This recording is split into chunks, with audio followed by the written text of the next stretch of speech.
ED ने 1266 करोड़ रुपए के मध्य प्रदेश एसबीआई बैंक घोटाले में दुबई में 9 लग्जरी संपत्तियां कुर्क की। रणनीतिक नियंत्रण में रहे एओपीएल के मालिक की इन संपत्तियों के पीछे कथित अवैध कमाई। विस्तार से रिपोर्ट। भोपाल में चल रही एक बड़ी बैंक धोखाधड़ी जांच में प्रवर्तन निदेशालय ईडी ने शनिवार को एक बड़ा कदम उठाया है। एजेंसी ने दुबई यूएई में 9 विदेशी अचल संपत्तियों को अस्थायी रूप से कुर्क कर दिया है। ये कार्यवाही 1276.63 करोड़ रुपए के SBI state bank of India धोखाधड़ी मामले में की गई है, जिसमें एडवांटेज ओवरसीज प्राइवेट लिमिटेड एओपीएल और उसके निदेशकों पर आरोप है। कुर्क की गई संपत्तियां और उनका मूल्य। ये संपत्तियां अपार्टमेंट और वाणिज्यिक स्थान है।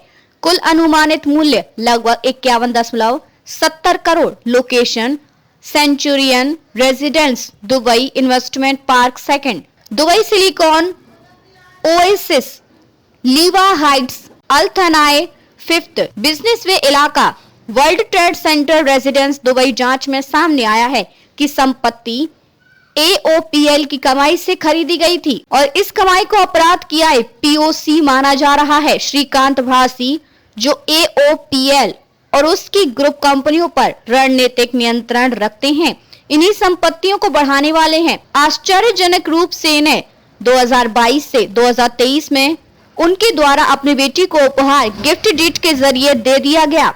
ईडी के मुताबिक ये कदम जानबूझकर लिया गया था ताकि अपराध से अर्जित धन को छुपाया जा सके। इन संपत्तियों की खरीदी में जो फंड इस्तेमाल हुआ वह कथित रूप से एओपीएल और उसके समूह की कंपनियों द्वारा किए गए अवैध व्यापारिक लेन देन, बैंक निधि के विचलन, दस्तावेजों का निर्माण, परिपत्र, ट्रेडिंग और मनी लॉन्ड्रिंग के रास्तों से आता है। घोटाले की पृष्ठभूमि एओपीएल ने एसबीआई के साथ धोखाधड़ी की शिकायतों के दायरे में 12 विदेशी साख पत्र प्राप्त किए गए थे, जिनकी कुल राशि लगभग यूएसडी 200 मिलियन 1266.63 करोड़ थी।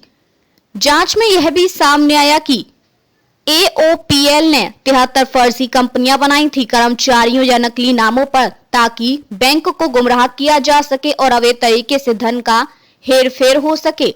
जब एओपीएल मार्जिन की मांगे पूरी नहीं कर पाई और एलसी लेटर ऑफ क्रेडिट का रोल ओवर करना था, तब बैंक को मजबूरन विदेशी आपूर्तिकर्ताओं को भुगतान करना पड़ा, जिससे भारी नुकसान हुआ।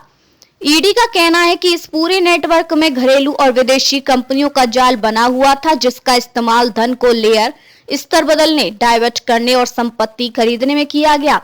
इससे पहले ईडी ने भारत में लगभग 300 करोड़ की संपत्ति के दस्तावेज बरामद किए थे, जो इस जांच का हिस्सा है। विश्लेषण और संभावित निहितार्थ। मनी लॉन्ड्रिंग का पैमाना।